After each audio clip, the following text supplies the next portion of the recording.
If I was stranded on a desert island and I could only have one meal and shoot all my photos with one lens, I'd be eating tacos and using the 16-35 f2.8 from Sony. My name is Marc Burgering and I'm a professional photographer alongside my wife Brenda. This is our YouTube channel, The Burgerings, where we talk about gear, tips for photographers, and inspiration around creativity and adventure. Today, the 16-35 f2.8, we're going to do a quick review and talk about why I think it's an awesome lens.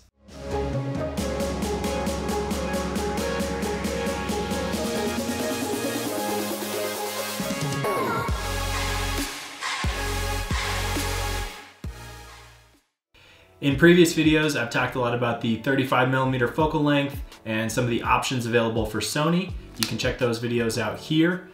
And I'll also be talking about this lens compared to the f4 version in a future video.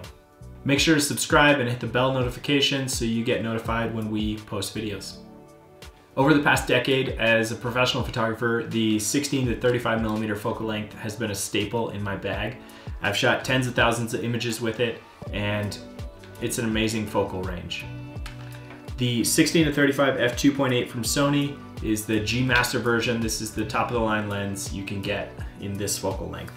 I think it's awesome because it's super high quality, really sharp, and it renders a great image. The f2.8 aperture is great for shooting in low light environments where your scene is a little dimmer.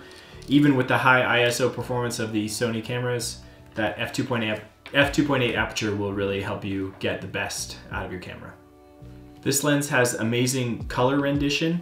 I think paired with the new color science on Sony's a7 III, the 16-35 just makes a great image. I really like how the tones look accurate and on point.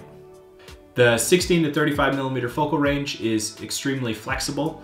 When you zoom out to 16mm, you can get a really wide landscape. And then when you zoom in to 35mm, you get that more documentary, close-up photojournalistic style. I think it's a really flexible and versatile lens because of that focal range. This is the lens that I take with me when I go climbing, skiing, hiking. It's a really great lens for shooting outdoors and when you have wide open spaces. One thing to look out for is when you shoot anything with straight lines with this lens. If you shoot at a wider focal length, you'll get a little bit of distortion. Even though this is a rectilinear lens, which means it's supposed to keep things straight, if you point it up when you're shooting a building or something with straight lines, it'll tend to cause those to warp inward.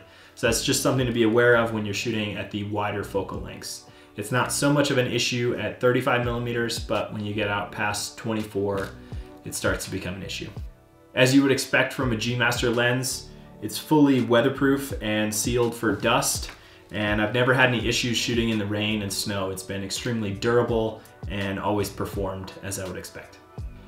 My wish list for the improvements on the next generation of this lens would be to improve the lens flare. I have felt that it isn't very pretty and sometimes you can get some green blobs or if you're shooting directly into the sun, it's just not the most beautiful. I would also love to see this lens get a little bit lighter weight, although I think based on the f2.8 and the 16-35mm focal length, the physics of the lens kind of dictates the size, and if you take away any weight, it might get a little less durable.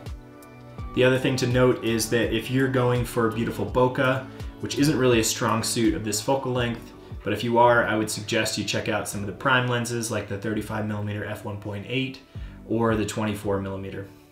So overall, this is an amazing lens. You definitely pay a little bit of a premium for it, but because I've come to love it so much and I utilize this lens for the majority of my outdoor sports shooting, I think it's a great value.